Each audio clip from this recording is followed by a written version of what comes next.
بسم الله الرحمن الرحیم. در حقیقت گذشته ما درباره حیات و فعالیت امام ابو حنیفه خیلی مختصر صحبت کردیم. حالا باشه شروع میکنیم به کتاب.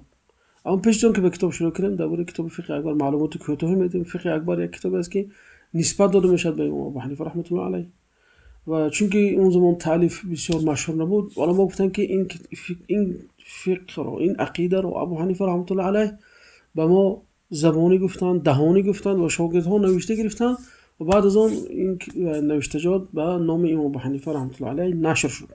یعنی خب به دهانی گفتن، خود نوشته باشن. علی کل این همون عقیده است که امام رحمت الله علیه بیان کردن. خب شروع میکنیم از کتاب.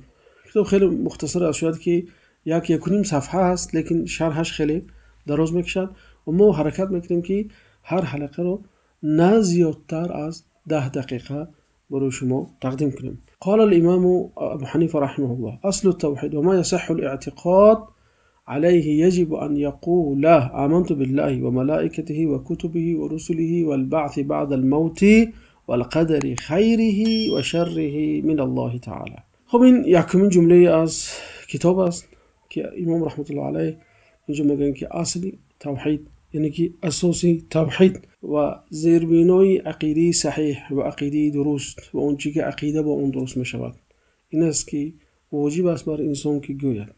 یعنی که امام ابو حنیفه رحمت الله علیه اینجا فقه اکبر را برای هر مسلمان بیان میکنه. فقه اکبر چی است؟ اولین قدم و گام به این فقه این اعتراف الله تعالی هست. خدا را همچون اله و معبود قبول کردن انسان است و اقرار کردن دین خدا. و امام رو میبینیم که اینجا از همون ارکان ششگانه ایمان شروع کردند که در حدیث جبرائیل آمده است. خب از جمله اون چیزی که در این حدیث آمده است، وقتی جبرائیل پیامبر را پرسید که مل ایمان، یعنی که ایمان چیست، پیامبر علیه السلام به جبرائیل میگن که ان تؤمن بالله و ملائکته و کتبه و رسله و الیوم الاخر و بالقدر خیره و شره. ابن ابی العز حنفی رحمت الله علیه شارح تحاوی که بزرگان مذهب امام ابو حنیفه رحمت الله علیه است و کتاب به نام عقیده تحاوی دارد که مقبول تمام مذاهب اسلامی هست.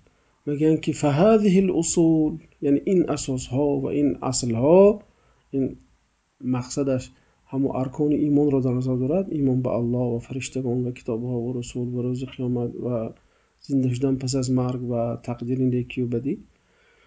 این میگه فیما اتفقت علیه الانبیا، تمام انبیا اتفاق دارن به این چیز.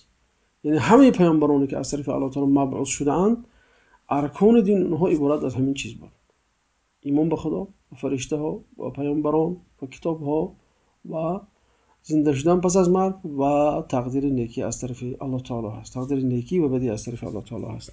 یعنی معنای تلفظ کردن این چیز این است که گوینده همین قول، یعنی گوینده ایمان آوردن به الله، گوینده ایمان آوردن به فرشته ها اعتراف میکند، قبول میکند و اقرار میکند همه همین گفته‌های خودش رو. میبینیم که امام ابو حنیفه رحمت الله علیه شروع کردن از ایمان به الله تعالی. یعنی چرا؟ چون که اصلی همه چیز همه ایمانی به الله تعالی هست. تمام ارکان وابسته است به ایمان آوردن به الله تعالی. یعنی که انسان اگر به الله ایمان نیارد لیکن به فرشته و به کتاب و دیگر ایمان بیارد، ایمان به قبول نیست، ایمان به معترف نیست. بنابراین شروع میشود ایمان به الله تعالی. بلکه تمام خلق آفریده شد، تمام آفریده شد برای خاطر ایمانی به الله تعالی، برای خاطر عبادت الله تعالی. و این اولی راه است. اولی راهی که تو را به خدا میرساند این توحید است، این یکتاپرستی است، این ایمان به الله تعالی هست. بنابراین در قرآن ببینیم که تمام پیامبران آمدن از همین چیز شروع میکردن. خیلی الله تعالی میگه که ولقد ارسلنا نوحا الی قومه فقال یا قوم اعبدوا الله. یعنی که درباره دیگر پیامبران، صالح و الى ثمود اخاهم صالحا قال یا قوم اعبدوا الله، الى عاد اخاهم هودا قال یا قوم اعبدوا الله. یعنی همه پیامبران ببینیم الله تعالی گفت که به عاد هود را فرستاده میگفت که مردم خدا را عبادت کنید، به ثمود صالح را فرستاده میگفت که ای مردم خدا را عبادت کنید، الله تعالی را عبادت کنید. و ما ارسلنا من قبلك من رسول الا نوحي الیه انه لا اله الا انا فاعبدون.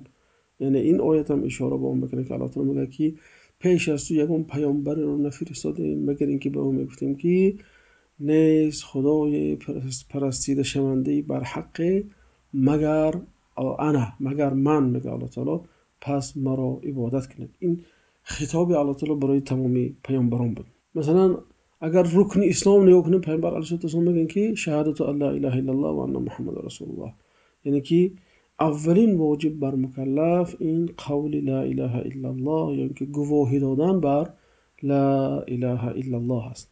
تقسیماتی هست، البته این تقسیمات رو هر خیلی از گاهی 2 تقسیم میکنن، گاهی 3 تقسیم میکنن، گاهی 4 تقسیم میکنن توحید رو. مشهورترین تقسیمات میشین تقسیمات رو مولا علی قاری نیز در شرح فقه اکبر آوردند و طحاوی در شرح عقیده طحاوی آورده که توحید به 3 قسم تقسیم میشد: توحید ربوبیت و الوهیت و اسما و صفات. هر یک این رو به تفصیل در درس آینده به شما خواهیم گفت. اینقدر اکتفا میکنیم و السلام علیکم و رحمت الله و برکاته.